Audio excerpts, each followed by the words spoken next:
नमस्कार, जम्मू संवाद देख रहे हैं आप और मैं हूं ललित खजूरिया। और नक्सलवाद को ख़त्म करने के लिए जो बस्तर फिल्म बनाई गई उसमें जिस तरह से उनका खौफ दिखाया गया वो बता रहा है कि किस तरह से नक्सलवादी एरिया में जो माओवादी हैं वो कितना जुल्म ढाते हैं और जो भोले वाले वो लोग हैं उनको किस तरह से अपने शिकंजे में लेते हैं। लेकिन हमारी सेना जिस तरह से उनके खिलाफ लड़ रही है और इस फिल्म में बताया गया कि किस तरह से इस नक्सलवाद को करीब करीब ख़त्म कर दिया गया। प्रदीप दत्ता जी हमारे साथ हैं, टाइम्स नाउ के यहाँ पर हेड हैं, उनसे हम बातचीत करेंगे। सर, इससे पहले इस तरह का आपने सब्जेक्ट देखा है?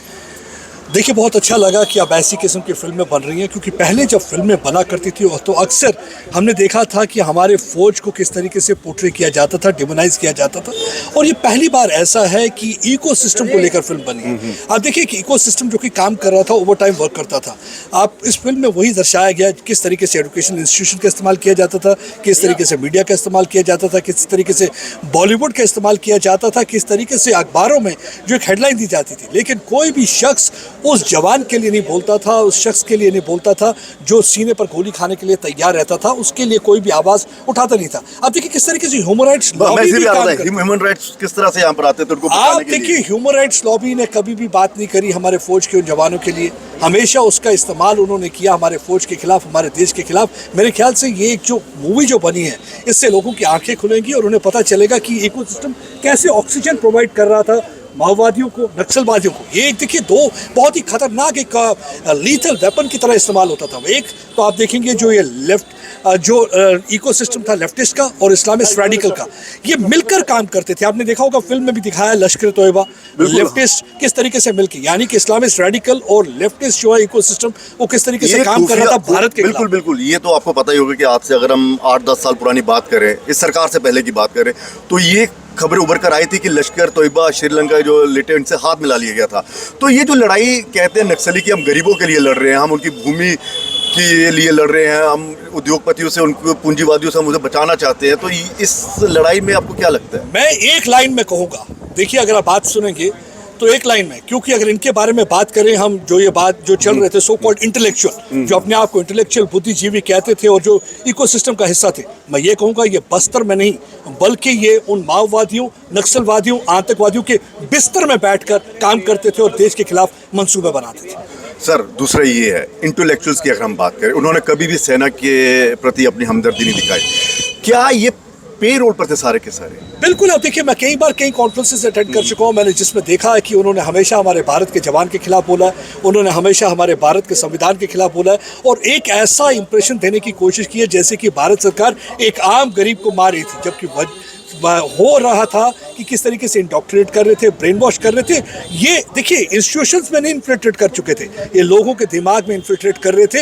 ये जिस तरीके से मीडिया पे इन्होंने कंट्रोल करने की कोशिश की थी, फिल्मों की तरह चलचित्र में कंट्रोल करने की कोशिश की थी। मैं बहुत खुश हूँ कि ऐसी मूवी बनाई है और पूरी तरह से इस इकोसिस्टम को एक्सपोज कर दिया गया है। ये लोगों को समझना होगा। मैंने ये देखा है कि जो ये वॉरफेयर है, war of narratives, war of narratives को अगर जीतना है तो आपको दुश्मन को समझना होगा किस तरीके से ये चलता है। सर, आप काफ़ी देर से पुरानी ये पत्रकारिता कर रहे हैं और राष्ट्रीय स्तर पर आपको ये ग्रीन हंट चला था, एक आपको याद होगा। बिल्कुल, ठीक है, 2008 या 10 के करीब, मतलब यूपी की सरकार, लेकिन उसी सरकार द्वारा ये रोक दिया गया था। आपको लगता है सरकार बदलने के बाद ये जो नक्सलवादियों पर काबू पाया है, ये सरकार की इच्छा शक्ति?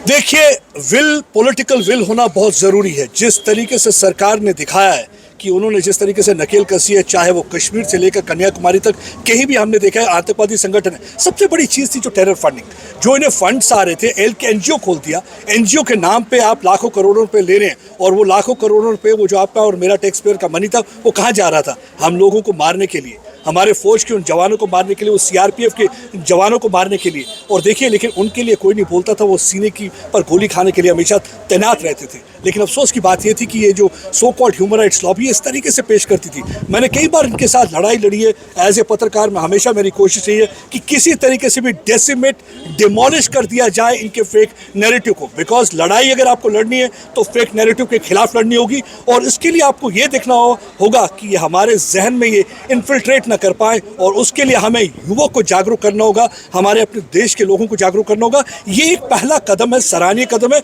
लेकिन लड़ाई अभी बहुत लंबी है जिसे हमें एक साथ मिलकर लड़ना है। जिस तरह से बस्तर, 370 इस तरह की फिल्में आ रही हैं, आपको लगता है कि अब फिल्म बनाने वाले भी लग रहा है कि अब हकीकत सामने आनी चाहिए। देखिए मैं आपको सिंपल बताऊंगा, ABCD में आपको समझाता हूँ कि आपको मैं कश्मीर की बात समझाता हूँ।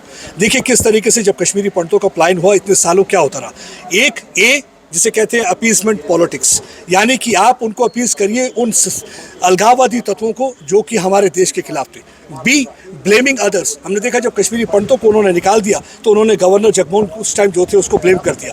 सी उसे जो कहते हैं कि आप क्लीन चिट दे दीजिए। क्लीन चिट किसको दीजिए? पाकिस्तान को दीजिए। क्लीन चिट अलगाववादी को दीजिए। क्लीन चिट माओवादी को दीजिए। क्लीन चिट इस इकोसिस्टम को दीजिए। और डी डिमोनाइज करिए अपनी फोर्सेस को, डिस्क्रेडिट करिए आम आदमी की पेन को, और हमेशा आप किसको प्रोजेक्ट करिए? जो विलन था उसको आप विक्टिम बनाइए और विक्टिम को डिमोनाइज कर दिए, उसको डिमोलिश करिए। ये इनका जो नैरेटिव सिस्टम था इस ABCD पर चल रहा था। मैं ये कहूँगा कि ये बस्तर में ये घुसे हुए थे आतंकवादियों और माओवादियों के बिस्तर में, आज टोटली से वो बिस्तर हटा दिया गया और एक्सपोज कर दिया गया इस फिल्म द्वारा। सर कैसी लगी फिल्म? और दूसरा ये है कि क्या पुरानी सरकारें जिस तरह से ABCD इन्होंने बोला अपीजमेंट करती थी, बड़ा नहीं, मुझे लगता है कि इस पिक्चर ने बड़ी चीज़ें खोल दी हैं, सामने ला दी हैं कि आम आदमी को कैसे बहलाया जाता था और उनको उनकी गरीबी का नाजायज़ फ़ायदा उठाया जाता था और उनको गलत रास्ते पे लाया जाता था।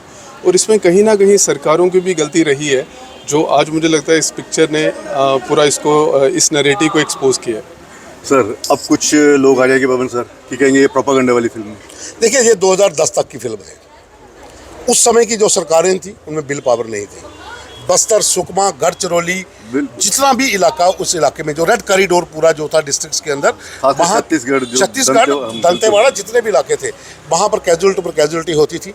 और वामपंथियों का इकोसिस्टम आप देखिए, वो स्कूल यूनिवर्सिटी से लेकर जुडिशरी तक फैला हुआ था। वहाँ पर लगातार ये केस हारते गए। सरकार को वहाँ पर सलमा जाडुम को और SPO की भर्ती पर रोक लगानी पड़ी। जो वहाँ पर अधिकारी थे उनके ऊपर ह्यूमन राइट के केस चले। लेकिन 2014 के बाद जब बदलाव हुआ सेंटर में, तो सेंटर ने नक्सलवाद के ऊपर अपना कंजा कसा। 2019 में जाकर वो बेसिकली ये जो करैक्टर है लेडी का, वो वहाँ पर एक मेल करैक्टर था जो CRPF कोबरा बटालियन का IPS अधिकारी था। 2019 में उसको क्लीन चिट मिली है। 2010 से लेके 2000 मतलब ये सत्य पर आधारित है। कुछ करैक्टर वो तो होता है, चलो हाँ, कुछ करैक्टर थे जिसके अंदर बताया गया है किस तरह से गरीब लोगों का शोषण करके उनको इस्लाह पर लाया गया है। जो इकोसिस्टम लेफ्टिज्म का था, जो वामपंथियों का, वो आज भी है, लेकिन उसको अब काफ़ी जो अर्बन नक्सलिज्म जिसे आप कहते हैं, प्रोफेसर्स की यूनिवर्सिटी के भीतर स्टूडेंट्स, बिल्कुल कईयों के वहाँ पे जो किताबें वो इस तरह से ये एक पूरा लिटरेचर वगैरह मिलते थे, उसको जो बेनकाब किया गया। सर दूसरा ये है कि आपने भी इस पर काफ़ी रिपोर्टिंग की है। आज के सिस्टम में और पुराने सिस्टम में क्या अंतर है फिर सरकारों में? तरह के अंदर बिल पावर होनी चाहिए। उस समय सरकारों ने नतमस्तक हो गई थी वोट बैंक की खातिर, और ख़ास करके जो वहाँ पर नक्सल कमांडर थे, जिस तरह से वहाँ पर 2-3 बड़े लीडरों का कत्ल हुआ, उसके बाद डर गए थे। लेकिन जैसे ही सत्ता परिवर्तन हुआ, सेंटर में सरकार आई, उसने बिल पावर दिखाई। उन लोगों को ऑपरेशनल टीमों में भेजा गया जो ट्रेंड कोबरा के कमांडर थे। उन लोगों ने जाकर इन लोगों की कमर तोड़ी है। उसके बाद जाकर अब जो रेड कॉरिडोर है वो सिमट कर कुछ डिस्ट्रिक्ट में रह गया है। अब जो फिल्में बन रही है 370 या उससे पहले कश्मीरी पंडितों पर, क्या नाम था उस फिल्म का जो आई थी? ये चीज़ पहले क्यों? सवाल तो ये है 370 है या फिर कश्मीरी पंडितों को लेकर केरला स्टोरी है, या कश्मीर की फिल्म जो है कश्मीर फाइल्स है। ये फिल्म आखिर पहले क्यों नहीं बनी? ये मैं पूछ रहा हूँ, क्या आपको क्या लगता है अपीजमेंट पॉलिसी? नहीं। दरअसल क्या होता है कि आप एक सब्जेक्ट को चूज करते हो, लेकिन उस सब्जेक्ट को बनाने के लिए आपके पास समर्थन भी चाहिए, सेंसर बोर्ड की परमिशन। पहले तो उनको बड़े विक्टिम बताया जाता था ना, नक्सलियों को, टेररिस्टों को, ये बड़े, वो एक एजेंडा था। उसी एजेंडे को अब ये एक्सपोज कर रहे हैं।